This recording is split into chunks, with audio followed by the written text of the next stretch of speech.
अखिलेती हुकूक के तहफ़्फ़ुज़ के फॉर्म ने मीडिया प्लस ऑडिटोरियम में अराकीन के साथ एक गोलमेज कॉन्फ्रेंस का इनेकाद किया।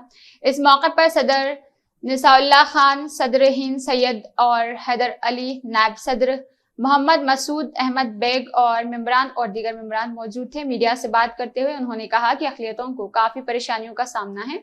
हुकूमत तेलंगाना अक़लियतों के मसाइल में नाकाम हो गई है। सीएम केसीआर 12% रिजर्वेशन देने वक्फ अराजी के तहत और इसके तहफ़्फ़ुज़ में नाकाम रहे हैं और तेलंगाना एजिटेशन के दौरान सीएम केसीआर ने लिंको हिल्स अराजी वापस हासिल करने का वादा किया था और तेलंगाना में वक्फ बोर्ड के पास 77,000 एकड़ अराजी है, लेकिन फिलहाल सिर्फ 20% वक्फ अराजी दस्तियाब है। मालूम है 80% वक्फ अराजी लैंड ग्रैबर्स की तरफ से हौसला अफजाई की गई थी। भारत की तारीख में हज़रत दरगाह हुसैन शाह अली साहब क़िबला रहमतुल्लाह अलैह की ज़मीन का सुप्रीम कोर्ट में फ़ैसला आया। ये फ़ैसला सुप्रीम कोर्ट से भारत की तारीख का दूसरा फ़ैसला है।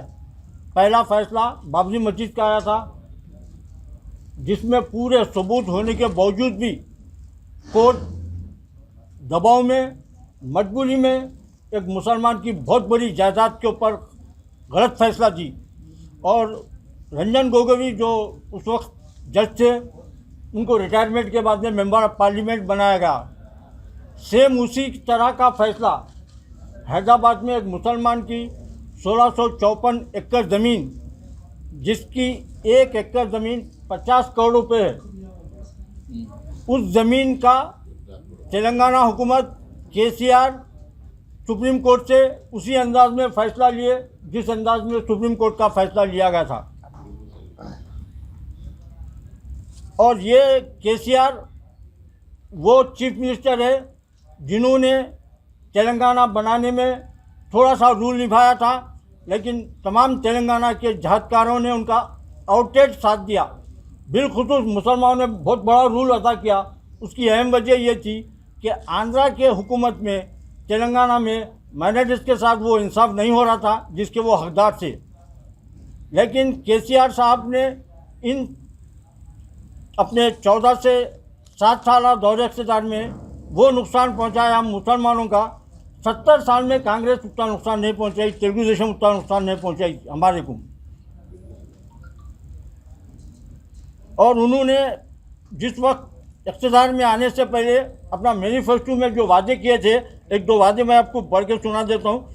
सबसे पहला वादा ये था कि मेरी हुकूमत आएंगी तो मैं सबसे पहले मुसलमानों को 12% रिजर्वेशन दूंगा और ये रिजर्वेशन कैसा देना मेरे को मालूम है बोले थे। और उनका दूसरा वादा था मुस्लिम 4 वज़रा को मैं अपनी कैबिनेट में रखूँगा, हर ज़िले से एक मुसलमान को एमएलए बनाऊँगा। ये उनके मैं वादे याद दिला रहा हूँ आपको, ताकि आपको एहसास हो कि मुसलमान के लिए कितने धोखेबाज है और कितना नुकसान पहुँचाने वाले चीफ मिनिस्टर है।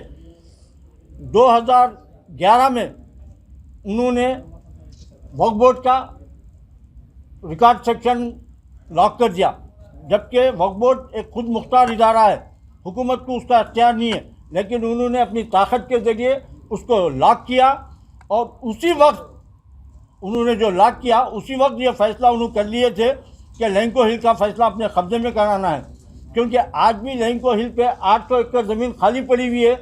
हमको ये इत्तला है कि केटीआर साहब कोई मल्टीनेशनल कंपनी वालों से उसका सौदा कर चुके हैं।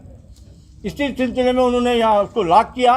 लॉक करने के बाद में केसीआर साहब और केटीआर साहब दिल्ली का दौरा करे और ये दिल्ली के दौरे में ही ये पूरा सौदेबाजी हुई है कि इसको क्या कि जजमेंट हमारे अपने फेवर में लेना है। तो इस वक्त जो हालात है, मैं बिलखुसूस हमारे जो मुल्क के उलमाए लोग हैं, उलमाओं से अपील तो मैं इसलिए नहीं कर सकता क्योंकि तमाम उलमाए अपने अपने मसलक को बचाने में लगे हैं और मशाइखिन दरगाह पे जितनी ज़मीन है उसके ऊपर खाबिदार बन के बैठे हुए हैं। पॉलिटिशियन मुस्लिम जो हैं वो 100 कार्ड ऐसे बने हुए हैं कि वो अहदे के लिए अपनी पैरोकारी करते फिरे हुए हैं, वो भी इस मामले में कुछ नहीं कर सकते। और जो हमारा दानिश्वर तबका है वो अपने आप को इज्जत बचाने के लिए बैठा हुआ है। तो ऐसे हालात में कौम को क्या करना चाहिए, इसके ऊपर हम लोग काफ़ी 2-3 मीटिंग कर चुके हैं। उसी सिलसिले में हम यहाँ पर ये रखे हैं कि इस केस को अगर हमको हासिल करना है उस जायदाद को, तो हमको हुकूमत के ऊपर प्रेशर बनाना है, और हुकूमत को प्रेशर बनाने के लिए हम 23 के इलेक्शन में इस TRS गवर्नमेंट को टोटली नाकारा हुकूमत बनाने की कोशिश करेंगे, जब तक के लिए वो हमारे माइनॉरिटीज़ के मसाइल के ऊपर गौर नहीं करती। इसी सिलसिले में हम यहाँ पर एक मीटिंग रखे हैं, प्रेस कॉन्फ्रेंस भी रखी है, उसको गेट टुगेदर भी रखे थे हम लोग। तो गेट टुगेदर तो हमारा हो गया है, अब प्रेस कॉन्फ्रेंस है। प्रेस कॉन्फ्रेंस में हम वाज़ेह तौर पर बता देंगे हमारा अपना प्रोग्राम क्या है। कुछ लोग के हमारे को मशवरे भी आए हुए हैं और हम उसको इंटरव्यू भी कर लिए हैं। मैं हमारे मुजाहिद साहब से और हमारे सिद्दीकी साहब वगैरह पहले अपनी राय रखेंगे, और उसके बाद में अनवर साहब, शकील साहब भी अपनी राय रखेंगे। उसके बाद में क्या कि हम लोग तर्जबी साहब को लास्ट में हमारे पढ़ के सुनाएंगे हमारा अगला अमल क्या है।